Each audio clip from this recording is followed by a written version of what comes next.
اللہ کے نبی کریم صلی اللہ علیہ وسلم سے ملاقات کرنے کے لیے ابو بکر صدیق رضی اللہ تعالیٰ عنہ اور آپ کے ساتھ سعد بن معاذ رضی اللہ تعالیٰ عنہ غالباً یا سعد بن وقاص رضی اللہ تعالیٰ عنہ، دو میں سے کوئی ایک صحابی نبی صلی اللہ علیہ وسلم کے پاس ملاقات کے لیے آ رہے تھے.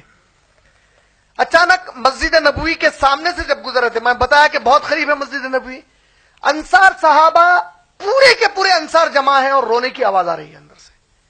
ابو بکر صدیق رک گئے، بولے کیا بات ہے بھائی، انصار اتنا برا کیوں رو رہے ہیں؟ رک کر اندر گئے مسجد میں، پوچھا کیا بات ہے؟ کہا کہ اللہ کی قسم ہے ایسا کبھی ہوا ہی نہیں کہ کوئی دن ایسا ہو جب ہم نے کبھی نبی کو کوئی ایک وقت میں نہ دیکھا ہو. پچھلے 3 دن سے ہمارے نبی سے ہماری ملاقات نہیں ہوئی. بولے اتنی شدت سے آپ صلی اللہ علیہ وسلم گھر میں تکلیف سے تھے. ابو بکر صدیق رضی اللہ تعالیٰ عنہ گھر کو آتے ہیں. یہ میں کس دن کی بات کر رہا ہوں آپ کے سامنے؟ انتقال سے 1 دن پہلے کی بات کر رہا ہوں نبی صلی اللہ علیہ وسلم کی. یہ غور سے سنیے واقعے کو. ابو بکر صدیق گھر آئے اور کہا اللہ کے رسول انصار ایسے مدینے میں کر رہے ہیں. کہا اے ابو بکر مجھے اٹھاؤ، مجھے مسجد نبوی میں لے چلو. کہا اللہ کے نبی آپ کی طبیعت. کہا کہ نہیں مجھے اٹھاؤ مسجد نبوی لے چلو. بڑی مشکل سے ابو بکر صدیق رضی اللہ تعالیٰ اور دوسرے صحابی کاندھا دے کر نبی صلی اللہ علیہ وسلم کو مسجد نبوی میں لائے اور ممبر پر نبی صلی اللہ علیہ وسلم بیٹھ گئے. یہ اللہ کے نبی صلی اللہ علیہ وسلم کا اپنی حیات کا آخری ممبر سے خطبہ ہے مسجد نبوی کی. آپ جانتے ہیں خطبہ کیا ہے؟ کہا کہ پورے مہاجرین کو جمع کر دو. جیسے ہی مہاجرین کو پتا چلا کہ نبی صاحب مسجد نبوی میں پورے دوڑتے ہوئے آ گئے. کہا کہ اے میرے مہاجرین صحابہ یاد رکھنا، خطبے کی شروعات کی. اے میرے مہاجرین صحابہ یاد رکھنا، انصار نے تمہارے نبی کی اور اللہ کے دین کی جو مدد کی ہے، قیامت تک تمام مہاجرین اور نبی مل کر بھی ان کے اس احسان کو نہیں چکا سکتے. جب میں گزر جاؤں تو ان میں کا کوئی صحابی انصار کا کوئی گناہ بھی کر دے تو اسے نظر انداز کر دینا کہ وہ تمہارے نبی سے محبت کیا کرتے تھے. دوسری بات کہی، کیا کہا؟ اے میرے صحابہ یاد رکھنا، جب میں گزر جاؤں تو تم میں سے کوئی مسلمان دوسرے مسلمان کی نہ عزت اچھالنا نہ اس کی جان کے دشمن بننا. آج تو پورا بازار اسی کا گرم ہے، پورا بازار وہی گرم ہے آج. اور اللہ کے نبی کریم صلی اللہ علیہ وسلم کی طبیعت بگڑنے لگی. بالآخر اللہ کے نبی صلی اللہ علیہ وسلم کو اسی طرح گھر لایا گیا.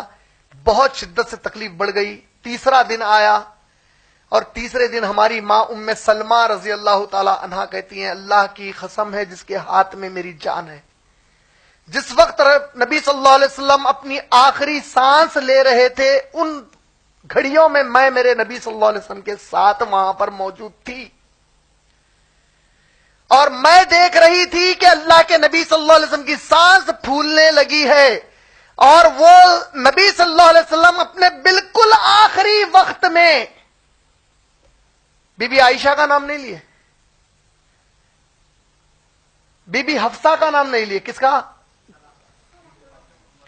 ایک ہی بات کہتے، الصلاۃ الصلاۃ الصلاۃ. امت کو بار بار کہتے ہیں نماز، جس کو آپ کہتے ہیں صلاح مت چھوڑو، صلاح مت چھوڑو، صلاح مت چھوڑو. یہاں تک کہ اللہ کی قسم ہے نبی صلی اللہ علیہ وسلم کی آواز رک گئی اندر. آپ آواز نکالنے کی کوشش بھی کرتے تو آواز حلق سے نہیں نکلتی، تو اللہ کے نبی اشارہ کرتے جاتے.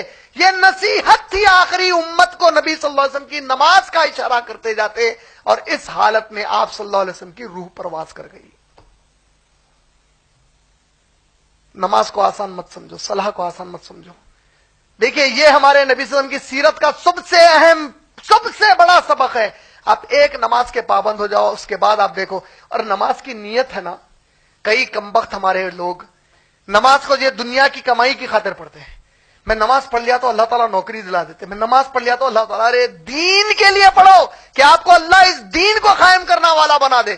آپ نے اپنی ذات پر اسلام کو قائم کیا، اب آپ کی ذات سے دین کو دنیا پر قائم کروائے اللہ تعالیٰ انشاءاللہ ثم انشاءاللہ. یہ ہمارے نبی صلی اللہ علیہ وسلم کی آخری نصیحت ہے. اور وہ نصیحت جس کے اوپر عمل نہیں کرنے سے آپ کی اور میری تباہی طے ہے، وہ اللہ نے سورہ توبہ کی آیت نمبر 24 میں بیان کی، جس کے بعد میں اپنی گفتگو کو ختم کر دوں گا۔ اللہ نے سورہ توبہ کی آیت نمبر 24 میں کہا، اعوذ باللہ من الشیطان الرجیم، قل ان کان آباؤکم وابناؤکم واخوانکم وازواجکم وعشیرتکم واموال اقترفتموها وتجارۃ تخشون کسادها ومساکن ترضونها احب الیکم من اللہ ورسولہ وجہاد فی سبیلہ فتربصوا حتی یاتی اللہ بامرہ واللہ لا یہدی القوم الفاسقین۔ آپ صلی اللہ علیہ وسلم کہہ دیجئے اپنے امتیوں سے، چاہے ان کے ماں باپ کی خدمت کا بہانہ کیوں نہ ہو،